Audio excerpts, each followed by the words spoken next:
Kia ora tātou ngā mema. E mōrena koutou.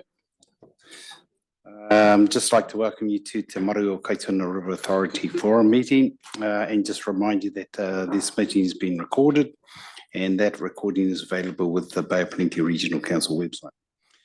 I'll just open our hui with a karakia. But te me te tahi a ke te mihi kia koutou, ka tai mai nei, online and present, e mihi mai ana kia tātou. Unuhia, ko te pau mō, ko te pau rota, ko te pau whakauranga ki te tōngā, te manu he rangi te tāui, kōkiri ki te matame hoki ki tō rā, ki mihia, whanno, haramai te tōki, haumi e, hui e, tai ki e. We have apologies from Commissioner Shad Rolliston, Erin Thompson, and that's it, I think. Yeah. Okay. Can I have someone move those apologies? Mr. Chair, I'm sorry, just Te Taru here. Just an apology, I'd like to leave early. Thank you. Well, what time do you need to leave, sir? We will finish this hui when you, when you need to. I'll have to leave early. That's all I can say, man. Cheers. I got it. So that was moved by Bill. And second, Jane. Thank you.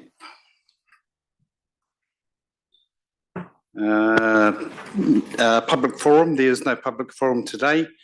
Items on the agenda. There are no items. Order of business hasn't changed. Declaration of conflict of interest. 0. Thank you. That moves us to minutes to be confirmed. So I will take it that you've read through the minutes. Okay, so can I have a mover and a seconder, please, for those minutes? Mate Moana to move. And Rawiri to second. Any matters arising from those minutes? Jane.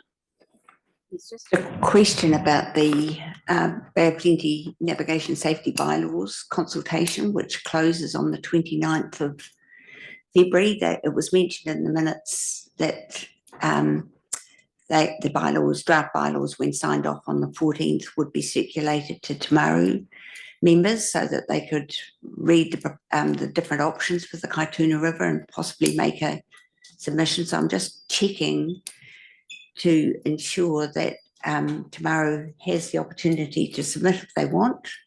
So whether or not that's something we get staff to report back on later in the meeting, maybe, and considered as an item not on the agenda, or it could be as a late matter arising from the minutes.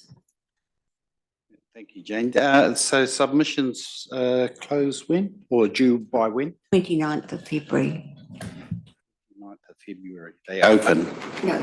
Okay. They close. Yeah. Okay. It's probably in the interest of Te Maru to at least put a submission in. Yeah. In regards to the iwi groups that some of us represent, I'm unsure. But I'm happy to check with Tapuiki anyway, in regards to whether there's a submission from them. I should actually record a conflict myself personally, because I'm on the hearings panel for the navigation safety bylaws. So I won't be having any part in any submissions, but I will be hearing. Making decisions on the bylaws. Thank you for that clarity. So yeah, we'll.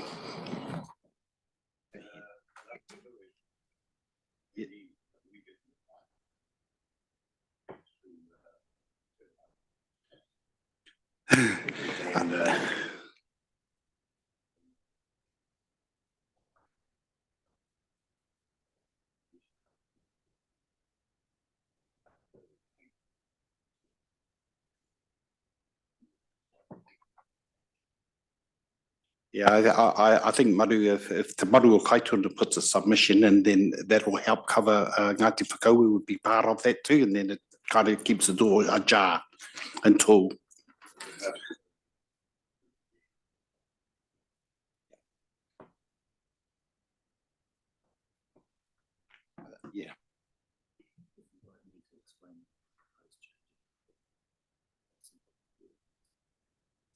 Yeah, so thank you. Pim will just give a bit of clarity around what the changes in the Kaituna River are. Councillor Nees, feel free to correct me because you've been closer to this process than I have. But as you will likely be aware, there is a speed limit uplifting in place under the existing bylaw for the Kaituna River. So whereas normally waters like that would be restricted to 5 knots based on the distance to shore, in the Kaituna River from the mouth to Bell Road, there is an uplifting which provides for a maximum speed of 20 knots. And from the Bell Road boat ramp upstream to the gorge where it becomes unnavigable, there is no speed limit. And that's partly due to the history of jet boating in that area. The proposal is to remove the speed uplifting. Now, I'm not 100% sure if it's just from Bell Road down. I think it's just from Bell Road down. So that the speed limit would effectively become 5 knots in that stretch of the river. So just checking with Councillor Nees, do you recall if it was also proposed to remove the speed uplifting upstream of Bell Road? There's options, and I'm sorry, I'm just trying to find the draft so that I could talk to it. What we could do is get a copy of the draft possibly up here as soon as possible. Yeah, and then we can, it'll be available for people to look at morning tea maybe. Great, thank you.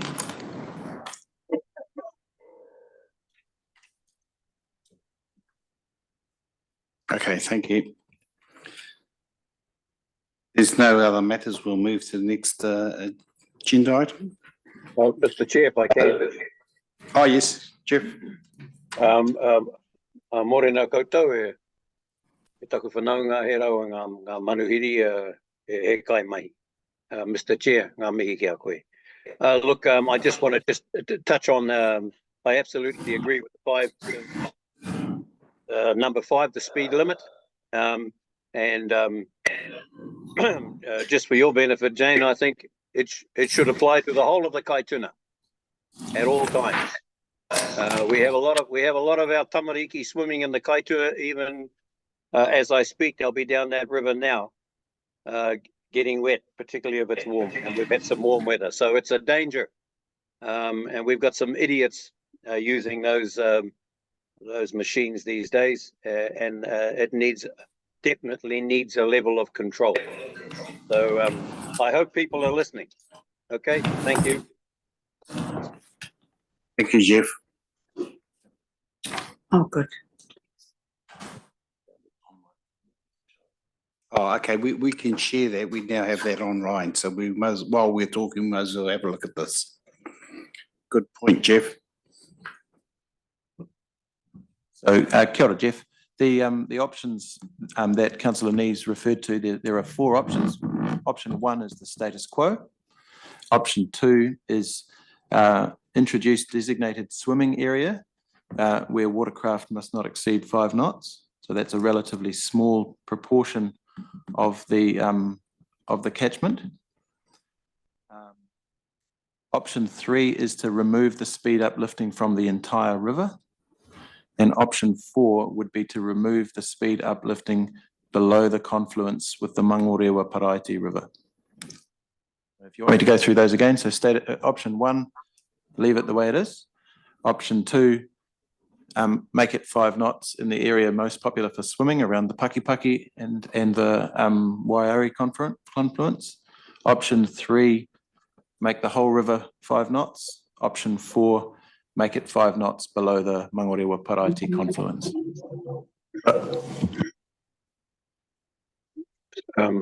Can I speak? Yep. Thanks, Pim. Look, option 3 is the go for me. We have swimming holes all along the Kaituna River, from Mangaraki all the way down, and our kids can be at any point in time could be utilising them. There are favourite spots, I agree, but the danger posed to our children needs to be offset by making sure that the whole of the river is safe, and there must be penalties for people who break those rules. Kia ora. Kia ora, Jeff. Andy? Yeah, just from Western Bay District Council, we submitted on that last week, went through the draft. We supported option 4 based on the alignment with the access to the Kaituna. So that's from, I'm not quite sure the name of the river, where they join up by Paingaro and down. And also, once again, I'm not 100% sure of the name, but where there's another area that we included somewhere around the Ford Road there, just to keep the speed down there. Righty. Yeah. Nick? I just so further to support Jeff's discussion is, I know one of the big things about boats is obviously they come really fast and people can get off because they do hear them, but it's actually the wake they create.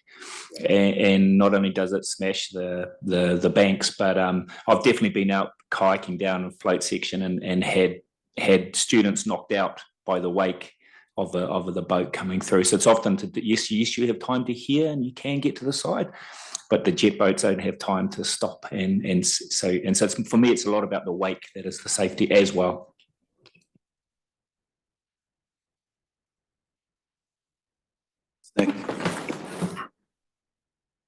There's no other comments for this. We'll move on to. Oh, actually, did I? Oh, yeah, those were moved. Sorry. To point 8. So it's Chairman's report. I'm going to refer 2 of the points in there to him to talk to. That's Bell Road proposal and the bathing water quality results for the Kaituna at Te Matai and Waiari. Thank you, Mr. Chair. Jenny, are you able to put those 2 slides up, please?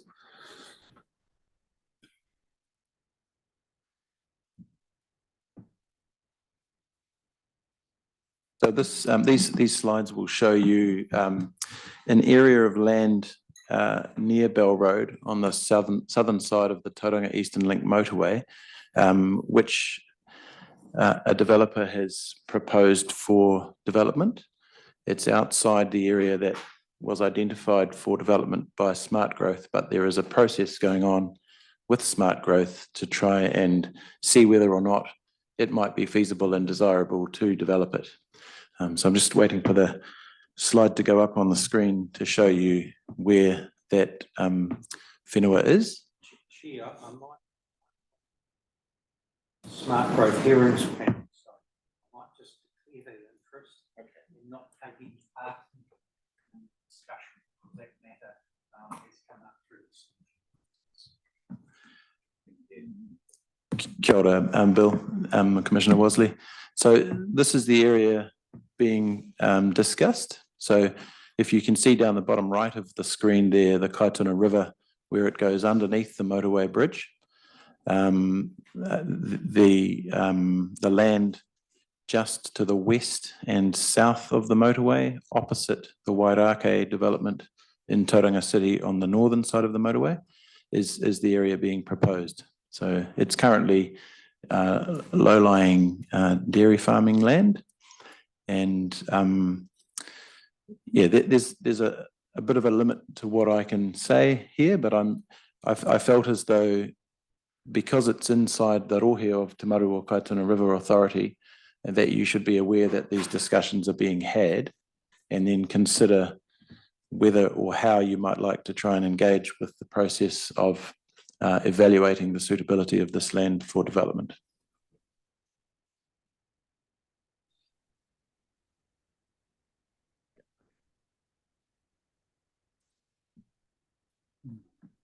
Thank you.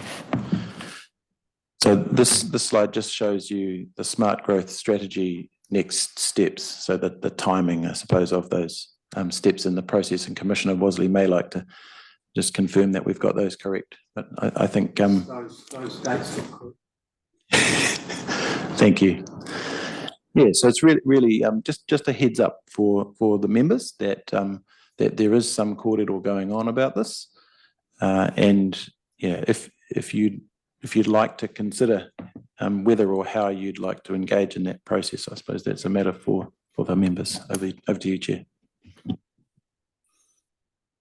Jane. I need to declare a conflict of interest also because I'm a member of the Smart Growth Leadership Group, which will hear and adopt the recommendations from the panel.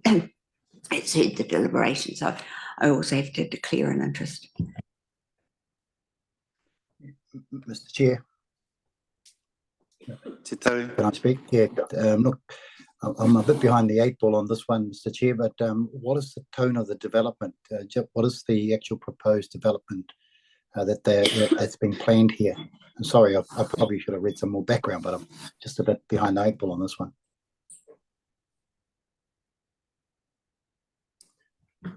So really all I can say is what I've shown you on the screen, Councillor White.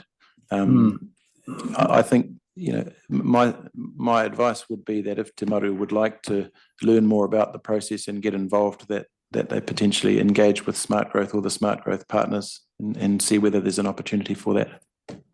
I would think, given it's within the bounds of the Tuma Kaituna group here, that it would be imperative, Mr. Chair, that the Ropu, Te Maru Kaituna, do engage in that conversation.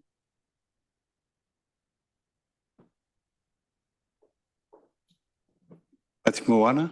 Mr. Chair, moving. I'm just addressing him. Oh, my. I think what would be useful, and just probably addressing Pim and yourself, is for our staff, our admin staff, to do some background check around the implications of this development for the Kaituna, because I think that will be our major concern. What is the impact of this development on the Kaituna? It allows us to cut to the chase when we enter the fray. Yeah. Thank you, Mate Moana. I think that's wise. And who would we direct that to? Sorry, Joe, is it you?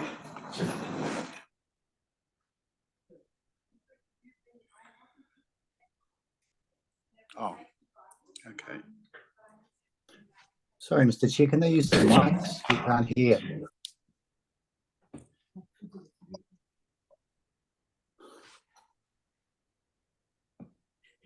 Kia ora, Councillor White. I'm not sure I was saying anything too intelligent there that you missed. Just to say that I'd missed that kōrero because I was getting some nav and safety bylaws for you. But I'll do my best to pick up the conversation. Thank you. Nikki, online. Kia ora.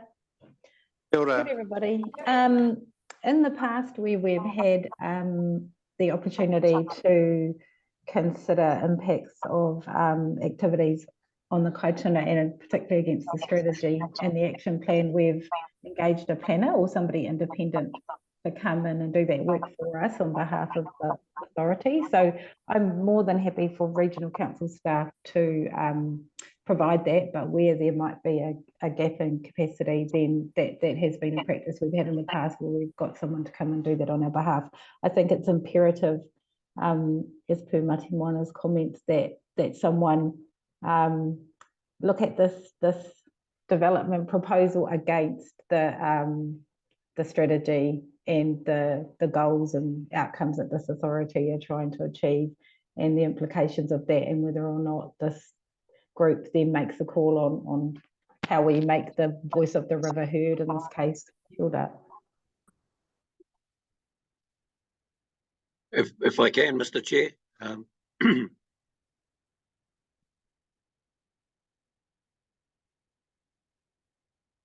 Oops.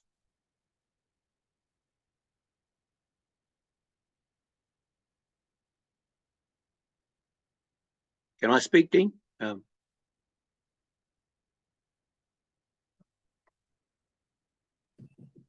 We're having sound problems, Jeffrey. I can hear you, Jeff.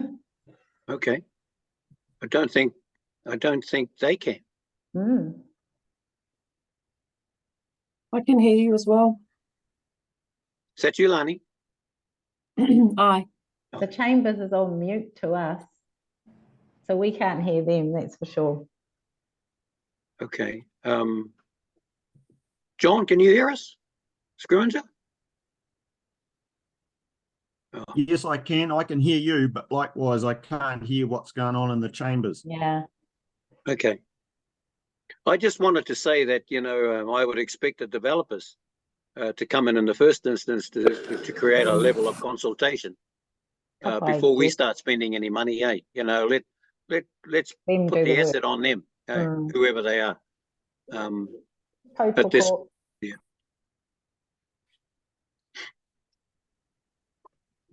There has to be a reasonable positivism that it's a dairy farm at the moment. You know, so proximate to the Kaituna, but actually what the development planned is also of major interest, really. Yeah. Well, there are a lot of potential things happening, and you know, in that area, especially with Kaituna 14. But if it's farming, the idea of more cows being farmed down there is not going to be too palatable for me. You know? Can you hear us? Can you hear the chamber? We can hear the chamber. Okay. So yeah, I think we all agree. We will investigate. We will investigate into this, and then we'll find a pathway through, and how we will engage with the smart growth in the first instance. Okay. Yeah, Dean. I just wanted to add one thing, Dean. I think whoever the developer is, who's leading this charge, that's where it should start. Those fellas should do their homework and bring it back and consult it back to us. So I suppose the action would be to find that out, and then maybe we invite them along to Maru to do a presentation here, possibly. But I think we need to find out what, as Nikki alluded to, this development, what impact does it have on the Kaituna and our surrounding area? I'll just hand over to Bill. And the submitter / developer is Blue Haven Limited, who are doing the all of the Wairaki town centre. So they're the ones that have made the submission outlining the proposition that Pim had on screen. Can I make a comment in terms of smart growth? Yes. When smart growth was first set up, it was the kaupapa of smart growth was to manage growth. Unfortunately, and I'll just say this off the cuff, in a way, that it was driven by market-driven growth. So our priorities should be managing growth, managing the environment, and market-driven growth should be secondary. After you put the construction in that'll protect the environment, customary as well as environmental, then the market growth should take into account that first option of managing growth. Smart growth needs to get its concept right, and I think that we should challenge smart growth in that way. Manage growth before market-driven growth. Very good, thank you. So I'm just going to draw a line under this. We're aware of it. Nikki, is your hand up for another suggestion? Okay, I was just going to support. Sorry, I don't know who made that comment. Sorry, was that? Just in terms of ensuring that the smart part of growth is being applied, and that the smart growth group are thinking about working within really clear environmental limits when they're thinking about any growth proposal, I suppose. So just wanted to support that, Ricardo. Thank you, Nikki. I think that was to Maru. Maru was saying that, yeah. Yeah. Okay, so we draw a line under that one. The next bullet point is the bathing water quality. Yeah, so just finishing on that last point, as I understand it, the smart growth strategy didn't identify that land area. It was identified by way of a submission from the developer as a potential addition to the land identified by smart growth. So The second point that Mr. Chairman has asked me to update you on is just some relatively good news. Every year from Labour Weekend to Easter, the Regional Council's Data Services team takes water samples from a whole lot of bathing sites around the region. And this summer at the Te Matai and Waiari bathing sample sites, there have been no exceedances of the 260 E. coli units per 100 mils, which is the warning criterion, and no exceedances of the 540 action criterion, which means that it's been in the green zone all summer, and people have been swimming there safely without having to worry about excessively high levels of bacterial contamination. So that's just a nice thing to see come through in the data, and maybe reflects some of the changes that people are making in the catchment to improve water quality.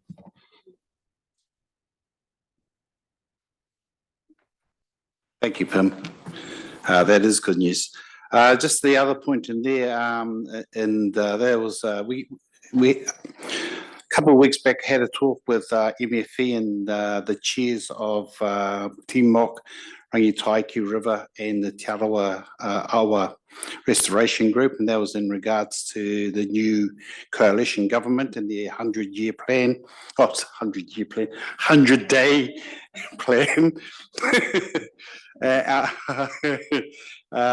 Just around their intentions and that sort of thing. So that was an online meeting, and so I suppose not too much clarity came from that in regards to how that may affect, but there was some talk around these co-governance settlements that have been negotiated remain fine. And I suppose it's the next steps moving forward is what we might want to keep an eye on. But actually, the other group that was in there was the Tauranga Moana Harbour as well. Yeah, so it was kind of, we requested that MFE give the same talk to all of us at the same time, rather than individually. So yeah, that's really just it's a eyes on, and we'll move forward on that. Okay. The next number 9, the reports. So this is a report. I'm going to hand over to Pim, and I also see Rapuni online. Kia ora tātou. Rapuni, are you there? Oh, kia ora. E mi mai ana ki a koe what? Ka tai mai nei I tēnei kia mātou hui. Yeah. So if I can hand this over to Pim and Rapuni, if you'd like to comment, feel free. Thank you, Mr. Thank you, Mr. Chair. If Rapuni can turn on his camera, then we'll give him an opportunity to just introduce himself and his new role at Tapawika Iwi Authority. So would you like to start with that, Rapuni?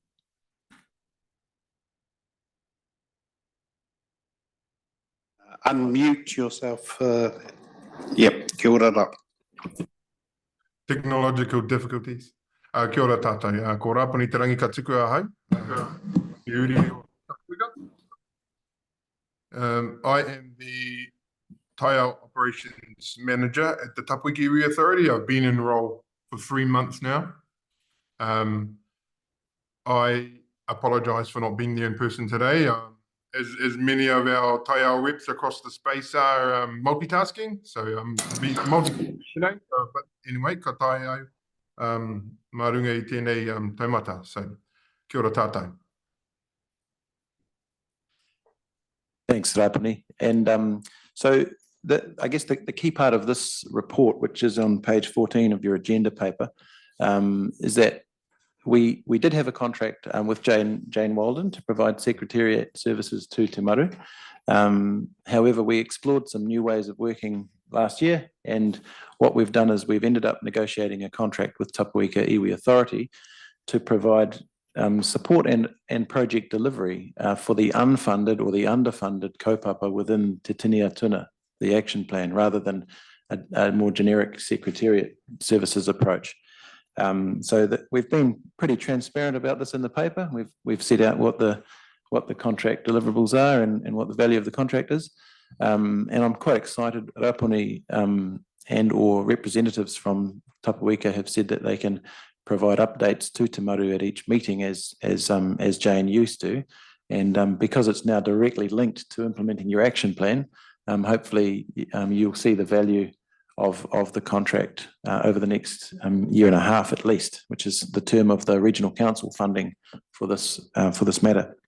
The specific reason for seeking a decision from the members today is that there is a wee shortfall between the offer of service and the budget available, and we wondered whether Te Maru might like to plug that shortfall from its own 170-odd thousand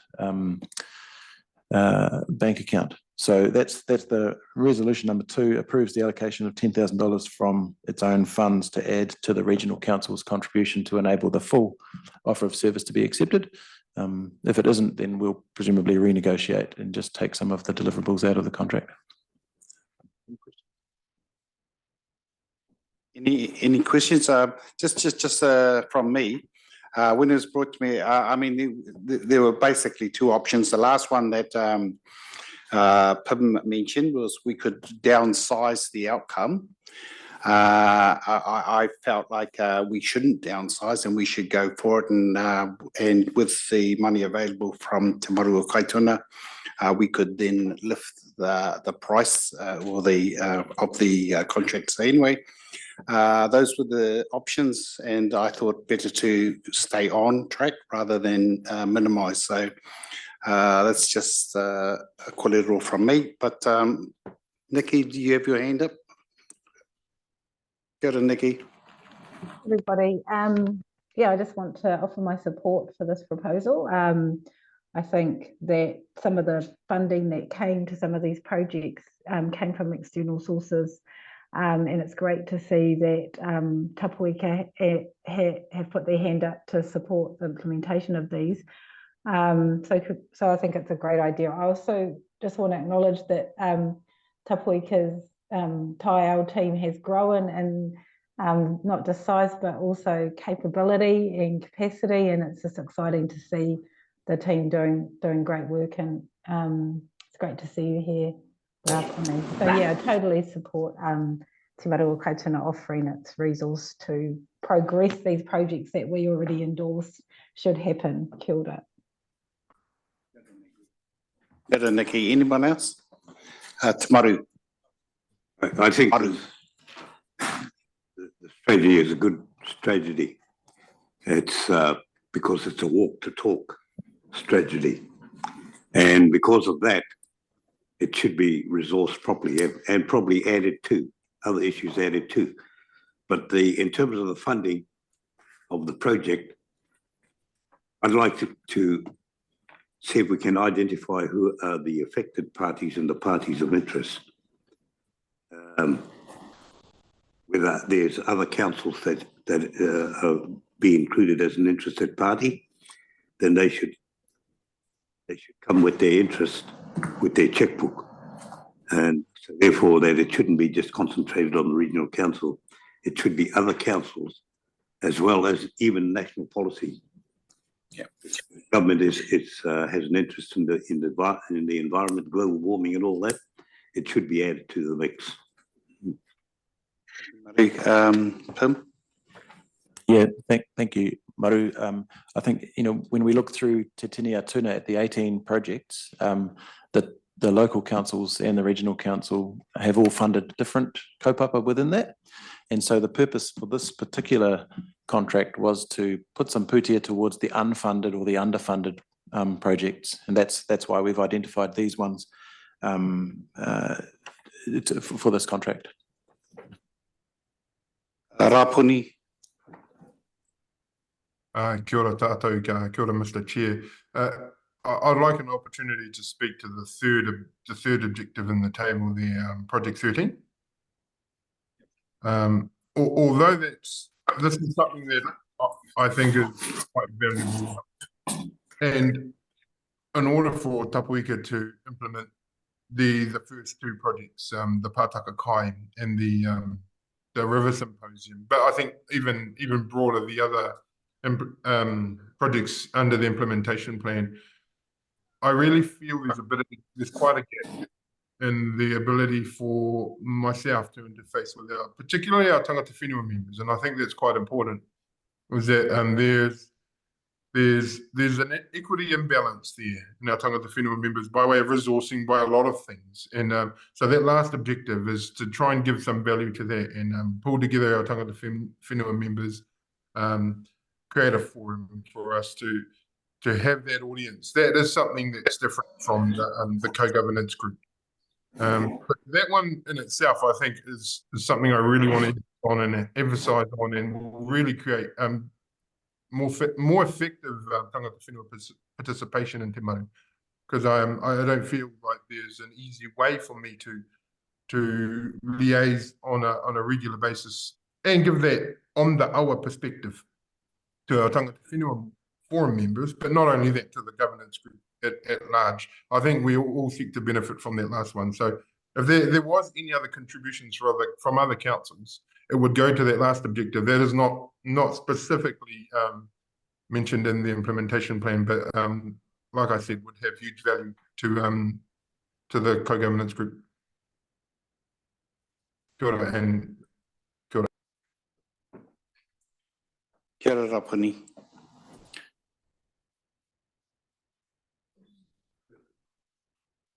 Maru.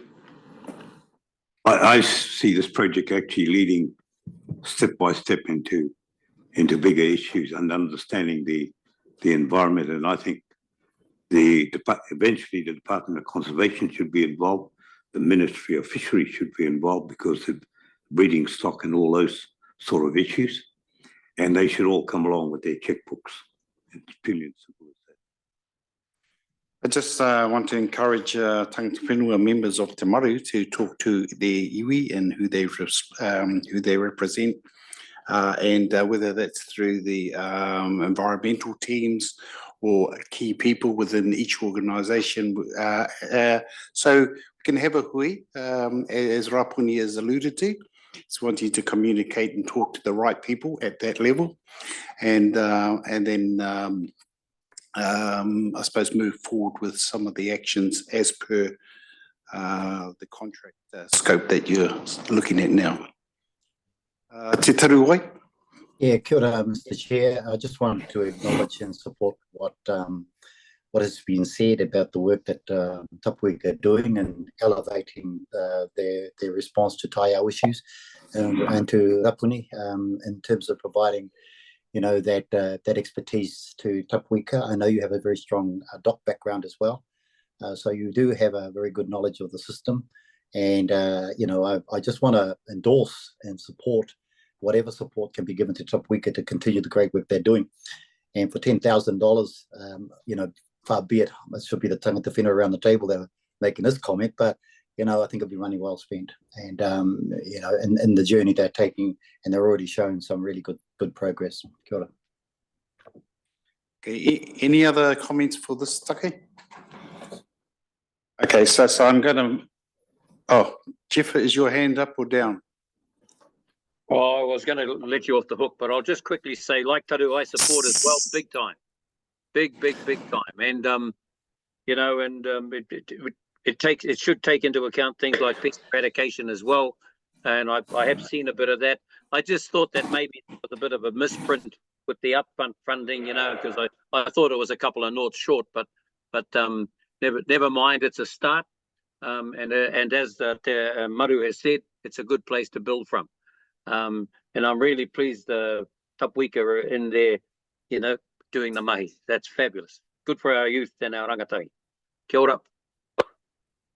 Kia ora, okay, so I'm going to look at the recommendations that we've received the report, and we approve, as Te Maru o Kaituna, we approve the allocation of $10,000 from our budget to help support the Bay of Plenty Regional Council's budget. And that's, so I'm going to ask for a mover and a seconder. Oh, Jeff. Nikki. Thank you. Sorry. All those in favour? Aye. Against? Carried. Okay. Thank you. Okay, that brings us to our next one, 9.2. Ropuni, are you staying with us or you have to go? Kia ora. No, my apologies again. I must go. I'm committed. They're waving me over there now. So kia ora tātou, and I'll be at the tinana. Yeah, thank you. Thank you for joining us this morning, Ropuni. Kia kaha.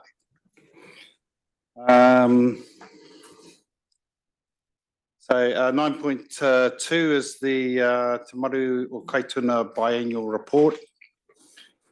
Hand that over to Pim. Thank you, Pim. Oh, kia ora once again. Well, firstly, I think we should have a look at the date and say it's 2024, which is 10 years from the Tapuika Claims Settlement Act passing through Parliament. And so it's quite, neat to see from a staff perspective how these entities, it can take a bit of talking and a bit of time, but they can make a difference to the environment. And, those swimming results that I talked about before, maybe an example of that. But this report, I should acknowledge the work of Fiona Wood in pulling it together and all of the work stream leads for each of the 18 projects who have provided the updates to you.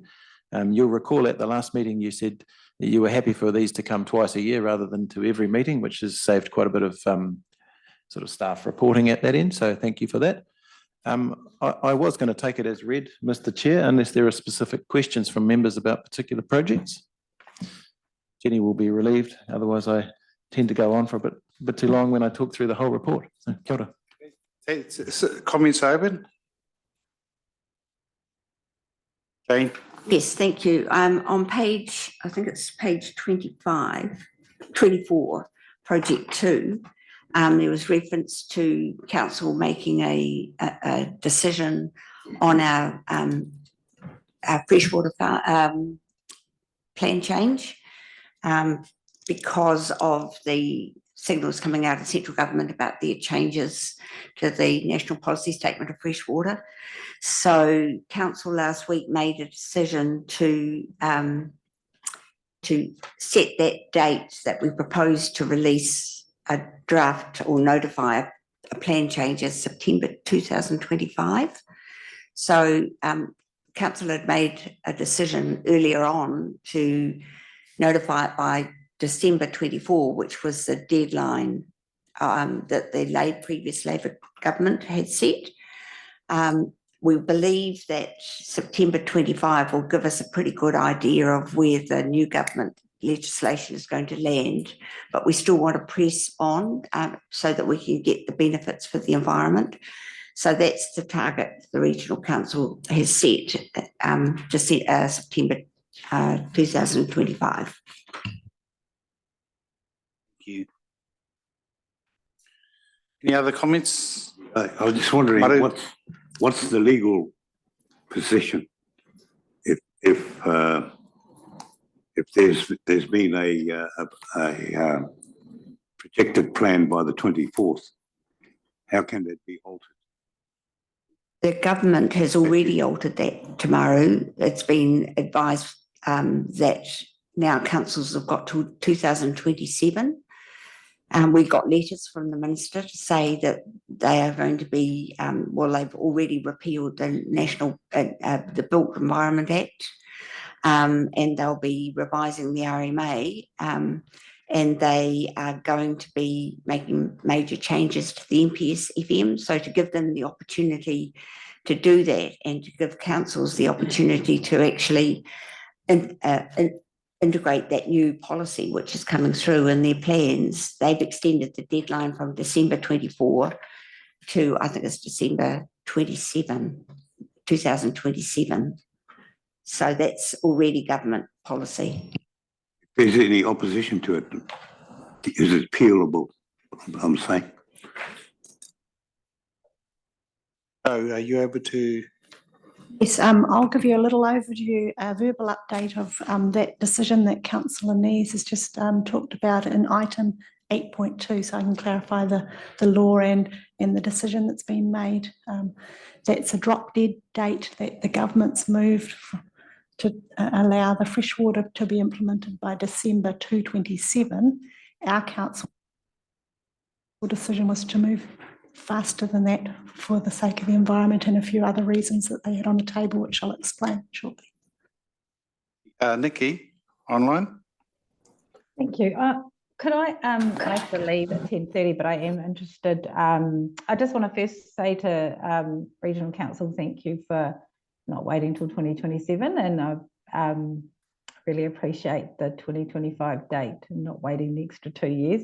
And also just want to note that if council wanted to make a decision to move it out to a later date, Joe, can they do that? And what's the process for doing that? Because I agree, Jane, I think it's important that we get those gains for the environment and the changes to the National Policy Statement for Freshwater Management.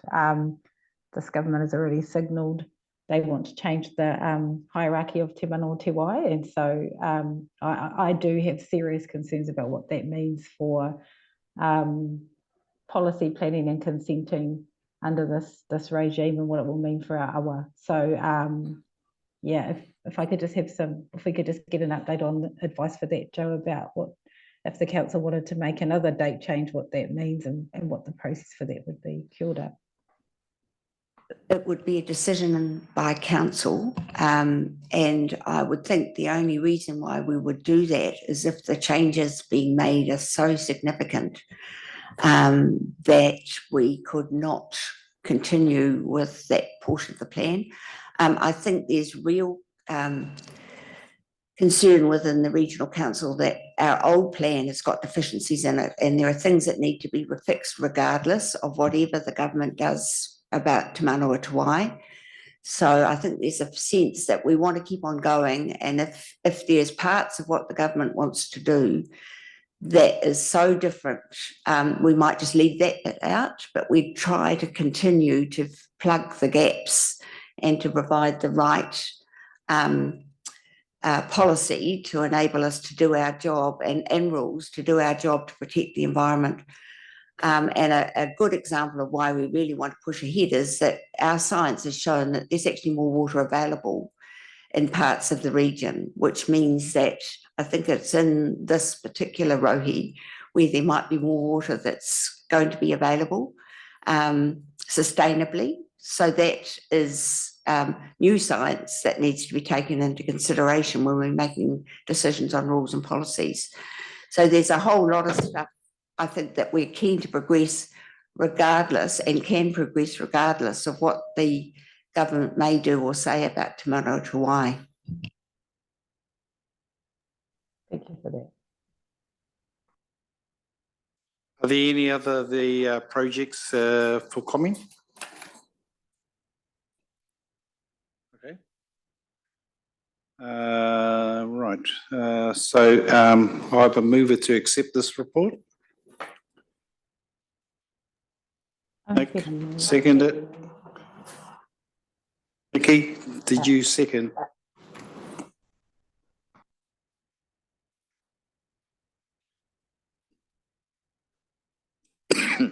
Sorry. 9.3 long-term plan, 2024-2034 consultation.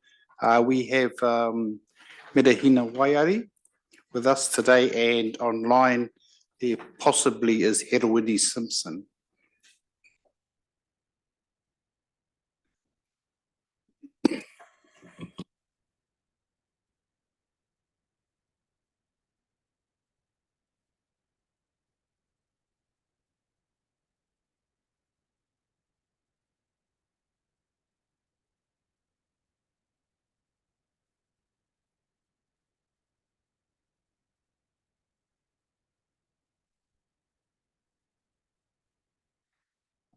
Mai, ki a koe. E mihi mai na ki a koe. Ka tai mai nei e te tipu nei, te nā koe. Ngā mihi e te tiamana tēnā koutou e ngā rangatira. He mihi nui atu nei ki a koutou i tēnei ata. Ko Merehine Waiari tōku ingoa, he uri tēnei no Ngaiterangi, no Ngāti Rangi Nui, no Ngāti Awa Hoki. he hononga anō ki Tapuika me Waitaha. I'm one of our senior advisors here at Toi Moana. Thank you, Chair. Thank you, members, for having me at the sui today to provide a brief update on the long-term plan and how we will be consulting with tangata whenua over the next 2 months. I have a short presentation that will touch on the key points in the report in your agenda. You can answer any pātai from the members at the end. So every 3 years, we work with tangata whenua and the community to produce the long-term plan. This sets our strategic direction over the next 10 years, the work we will deliver and how that work will be funded. This includes how Toi Moana will continue to work in partnership with tangata whenua to achieve shared outcomes mō te taiao mō ngā tangata. A key part of the decision-making process for the long-term plan is consulting with tangata whenua in the community. It's important that we get feedback on the key issues that we are facing, how we plan on addressing these issues, and how we aim to deliver the essential work that we do. That informs the final decision-making and what we plan to do for the future. This long-term plan has been developed during the period of change. We have had a change in central government and to our economic climate, but we are focused on working collaboratively with Māori over the next 10 years as key contributors to strategic direction and leadership in the region. Te Ara Poutama reflects this commitment. It's a new community outcome that focuses on partnering with tangata whenua and community towards a prosperous and equitable regional future. It also builds on the important mahi that we've achieved with tangata whenua since the last long-term plan. We've set 4 goals underneath this outcome. We aim to support enhanced Māori participation in operational activities, support Māori capacity and capability building, ensure an equitable approach to the 4 local government wellbeings and delivery of community outcomes, and partner with Māori to enhance delivery and shared decision-making. We are keen to hear from tangata whenua on Te Ara Poutama and the activities across the organisation that contribute to supporting the strategic direction. We will also be consulting specifically on 3 key issues that will focus on regional transport, who should be paying for buses, the staged sell down of our Port of Tauranga shares via Quayside Holdings, and new regional parks. The consultation document that discusses these key issues and the options for addressing these issues will be adopted and publicly available in early March. The consultation period on the draft long-term plan begins on Friday, the 8th of March and finishes on the 9th of April. During this 4-week period, we will be engaging directly with tangata whenua. We will be holding online hui and webinars. We'll be attending community events, and we will also be collecting submissions and feedback. Following that consultation, submitters can present to our councillors on their submissions at hearings in May. The councillors will then review all the submissions and make decisions based on that feedback. In June, the council will formally adopt the long-term plan. We acknowledge the high demands on tangata whenua at present to respond to various kaupapa and juggle competing priorities, but we want to ensure that we are providing opportunities for tangata whenua to be informed on the long-term plan, particularly the key kaupapa Māori initiatives and how we aim to partner with tangata whenua. We've invited direct engagement with iwi authorities, co-governance entities and other Māori leaders during the consultation period to meet with our Māori councillors to have one-on-one hui. We will also be holding 3 online hui in each of the Māori constituencies, Mawao, Okure and Kohi.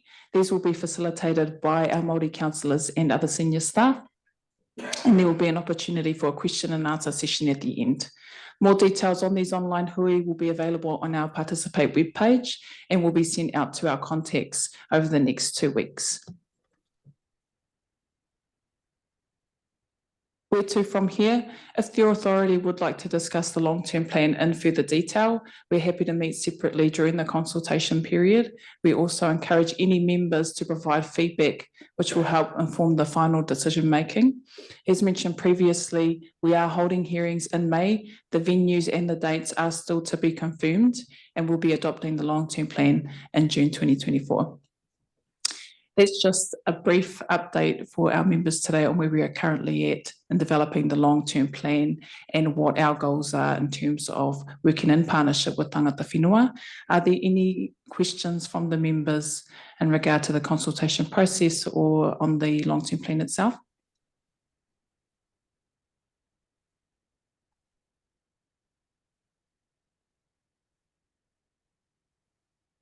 Bill.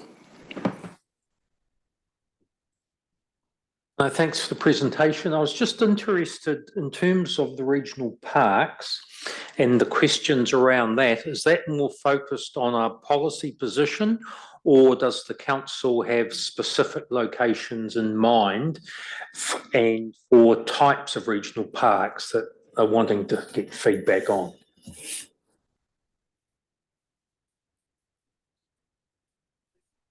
I can talk to that.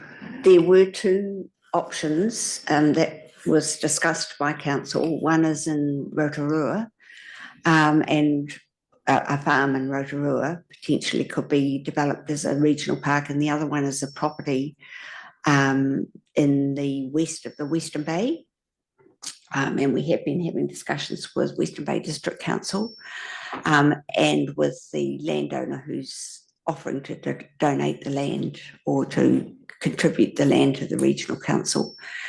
So there's a lot more water to go under the bridge, but because regional parks do have an ongoing operating cost, we were keen to just go out and ask the community, do they value them, and would they support us investing in more regional parks?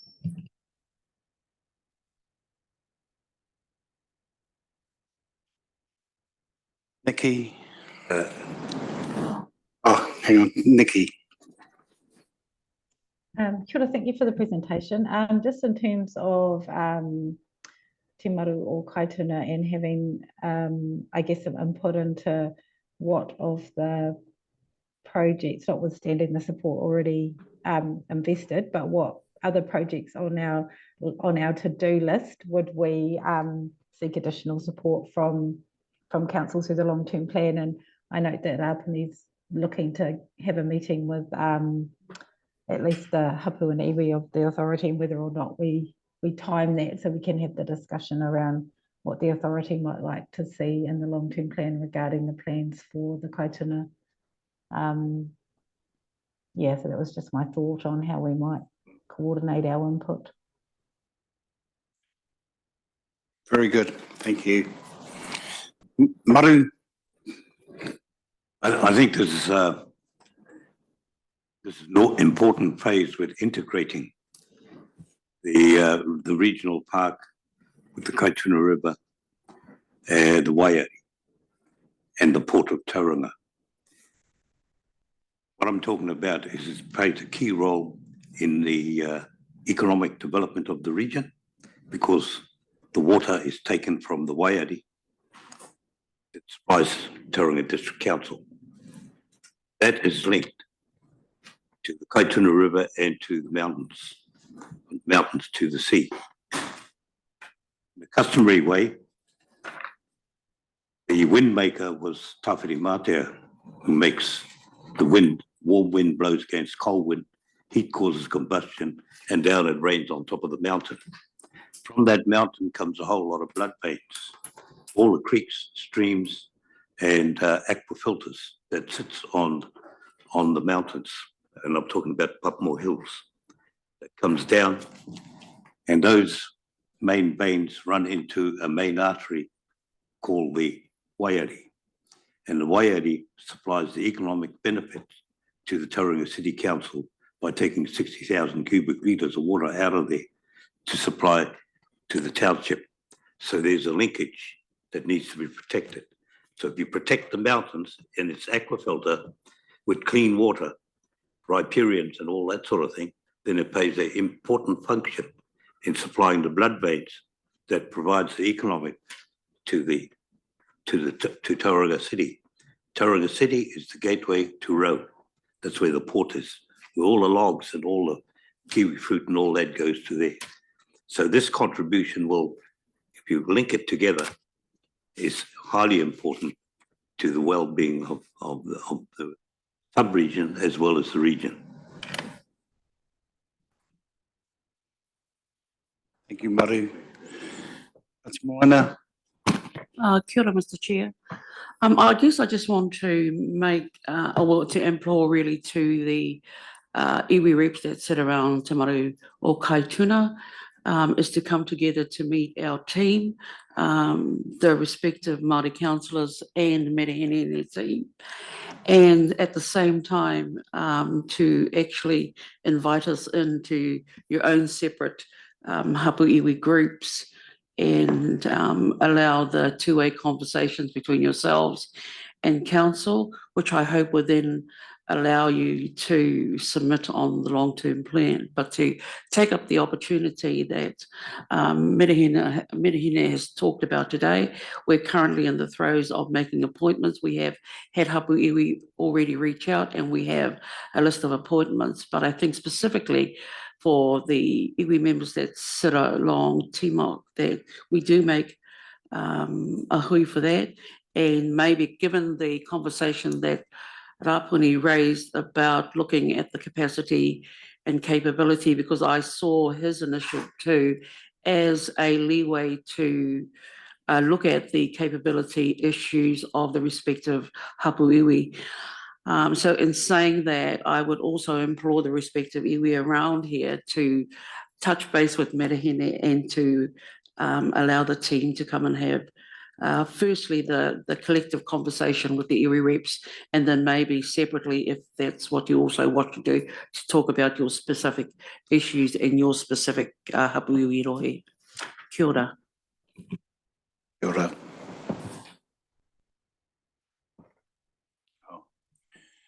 Kia ora, Roana.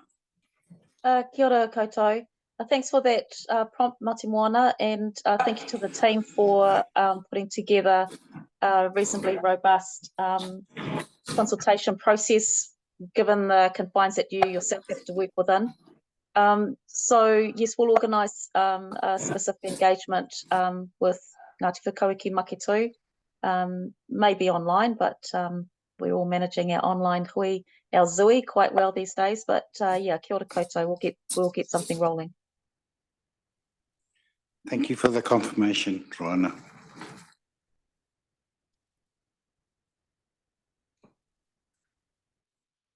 Thank you, Merehene.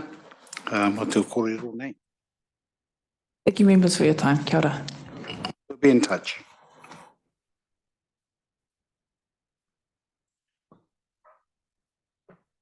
Okay, just move. Oh, sorry, yeah, mover.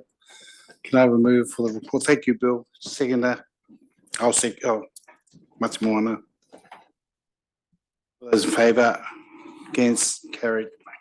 Okay, just moving into verbal updates. That's you, Joe. Yeah.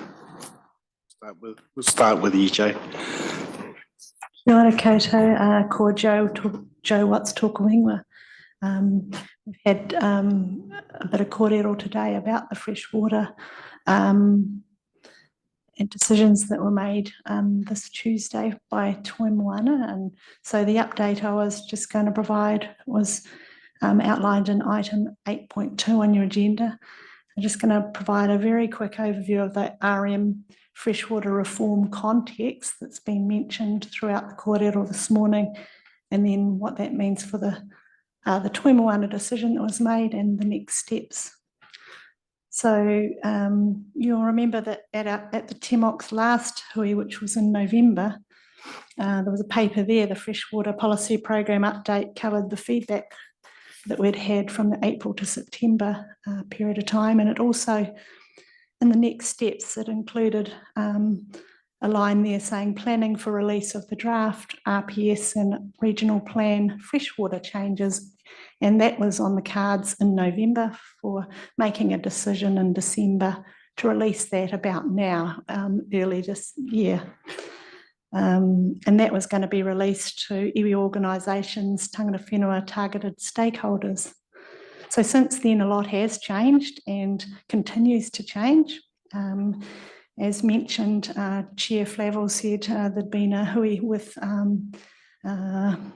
MFE about the government's 100-day plan, and some of that's come to fruition now. So in the face of that, Toi Moana postponed their decisions about releasing the draft in December, waiting till about now.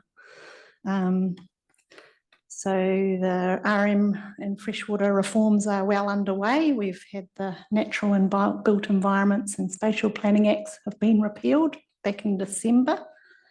In that extended the time frame that the statutory deadline, which is the outside time, like we mentioned, Maru was mentioning, that's moved from December 2024 out to a drop dead date of December 2027.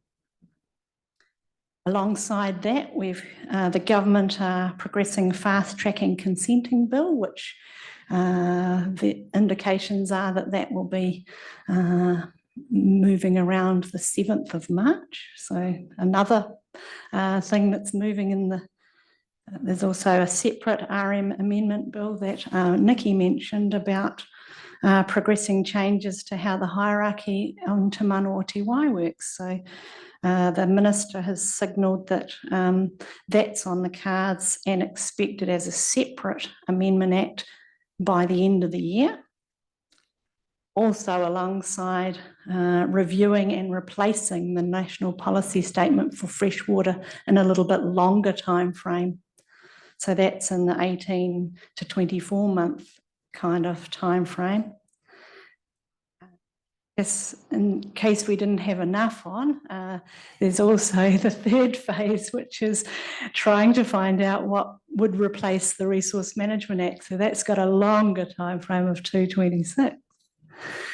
While it's not completely relevant to this, it's also happening is the repeal of the Three Waters legislation, and my understanding is that may get royal assent today. So loads going on, and that's why Council took that time to pause before releasing a draft. So on Tuesday, as Councillor Nees said, there was a serious paper on that agenda.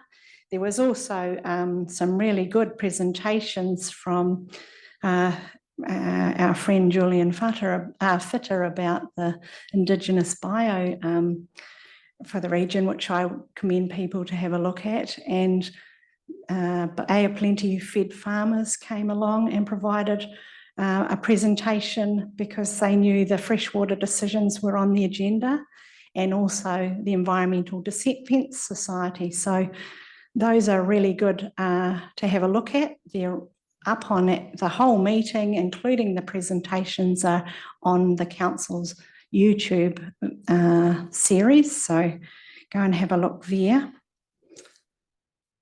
So the conundrum that the Council had when postponing the boxing on of the freshwater program was, as you see, there's a lot of legislation, the government's amending timeframes, signalling replacing the very policy statement that we're working to, loads of pros and cons to consider. So there was 4 options that staff put up in that paper.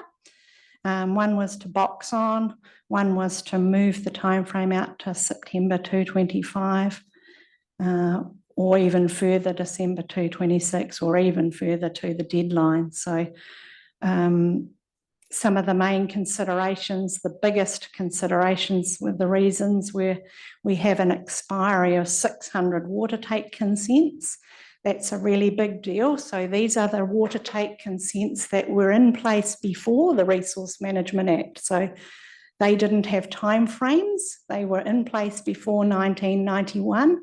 And they all come up for renew in 2026. So that was a big consideration to get some, fill those gaps, like Councillor Nees said, in the policy framework, so that they can provide direction to all those decisions that are going to have to happen in 2026.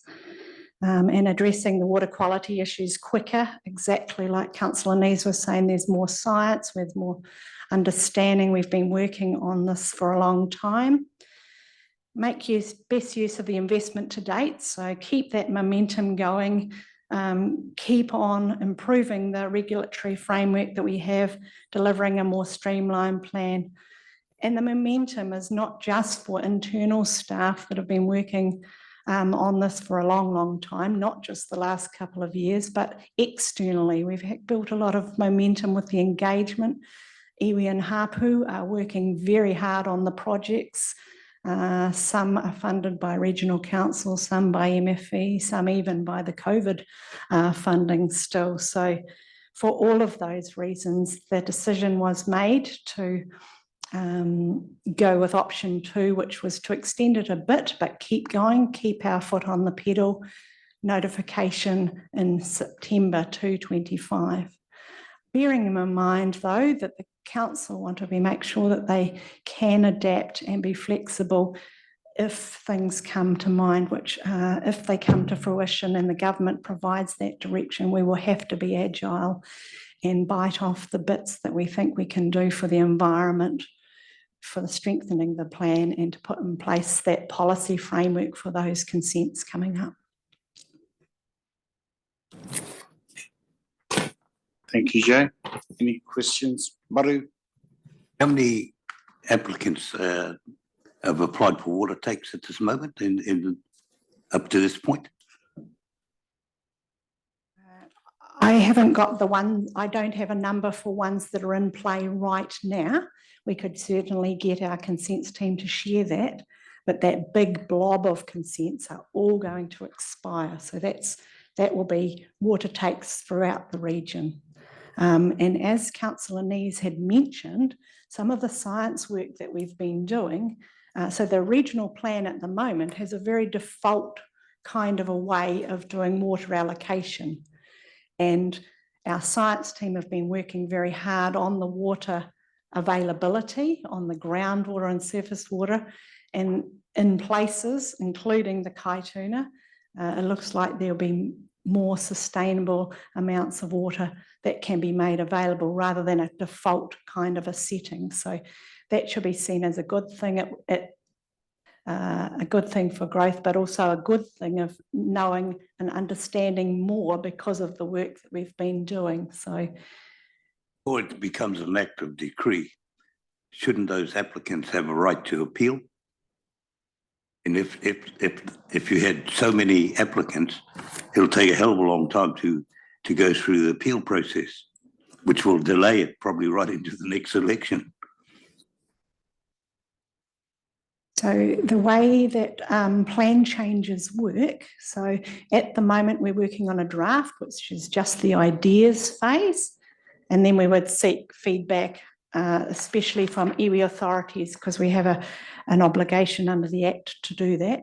Then staff will work up more towards a proposed plan change, which gets a bit more into the formal. When that's notified, as soon as that gets notified in the newspaper, which is what the decision would be to do that in September 2025, then we have the old plans and the new proposal to consider when consents come in. So all of those applicants can have a say in the new proposals, because when their consent application comes up, which will be another year away perhaps, they will need to consider both plans. And we're picking that there might be some good news in the new plan, which makes it a little more lenient for some of the water takes in some of the areas. So that should be seen as a good thing rather than something they might want to appeal. Their applications, just because of the timing, will probably move through the process before our plan changes make a decision, because if we notify in 225, there'll be a formal process, submissions and further submissions and hearings, which could take about 2 years. But we will have that framework and the policy in place to help make the informed decisions. So yes, there's definitely a public process. Applicants can be involved, and then there'll be the decision making of the consents. Thank you, James. I just want to make a last final passing comment.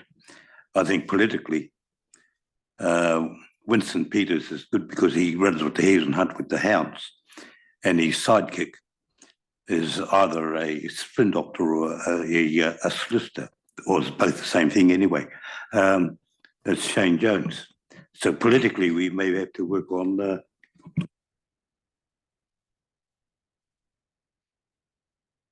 Okay, Maru, we'll leave that job ke a koe for you, eh?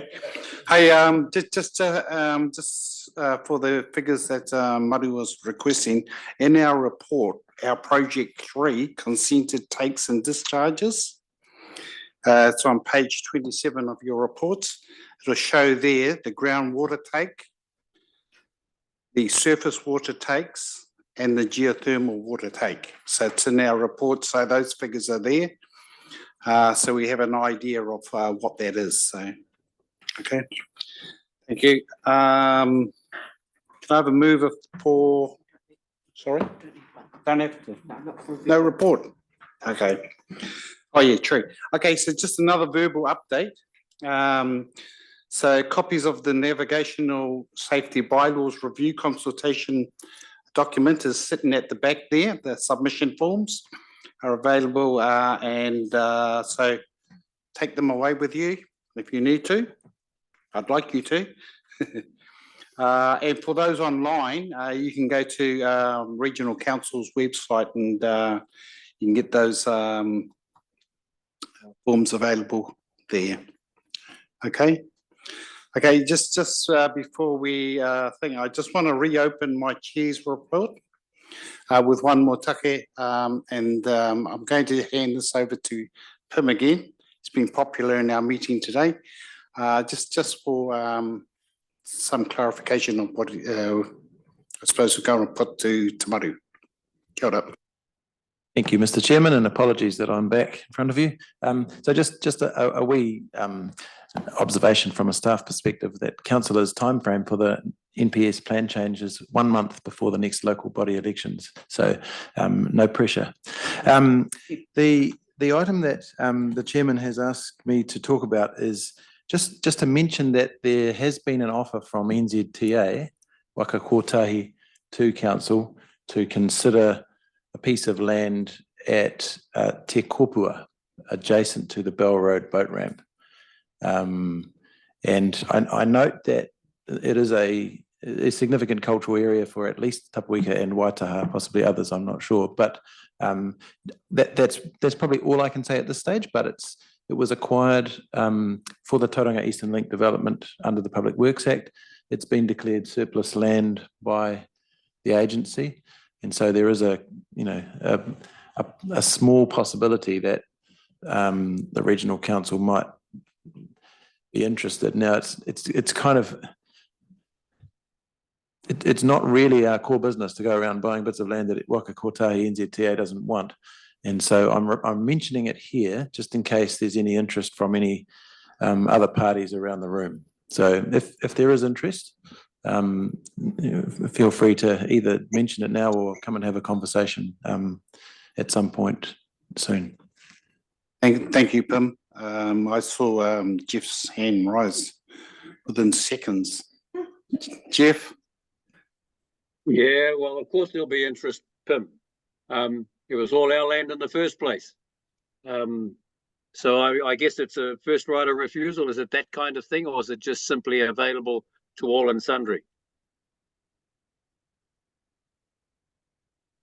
I have to admit, I don't know all of the details, because with respect to the Pamment farm on the other side of the river, when that was declared surplus to requirements by NZTA Waka Kotahi, they then made it available to the Office of Treaty Settlements first, and then considered alternatives, because the landowner from whom it was originally purchased didn't want to buy it back from them. So if you like, I can go and do a bit of digging into how it ended up being a proposal that's come to us rather than going via that Office of Treaty Settlements pathway. Yeah, I guess it would be of interest to definitely the Tapuika and Waitaha and maybe even others, but yeah, if you could do that, that'd be great. I mean, going to come down to value as well and how they want to handle it. OTS have been way over the top in the past, so we've got to sort all those things out. But hey, it's been done before, Pim, can be done again. Kia ora. Kia ora, Jeff. Thank you. So I think we'll progress and get more information about this proposal, and then we'll work it out how we move forward in the future. Okay, so unless there's any other matters, I'm going to close our hui. Jeff, while you've got your speaker off, can you take your speaker off? I'm going to kahuri te rākau ki a koe kei te kapi kia mātou hui. He whakamutunga tātou hui. Ngā mihi kia koutou katoa, I tae mai kia mātou hui, e kore rorero pai, e whakawhetai koe e koutou mō te whakarongo me tō pai wai. Ka nui te mihi atu, e kara kia poto. Kia tau kia tātou katoa, te ata whai ato tātou ariki ai karaiti, me te aroa me te atua, me te whiwhina tahitanga ki te wairua tapu, ake, amene. Kia ora. Amene. Kia ora rā. Kia ora rā.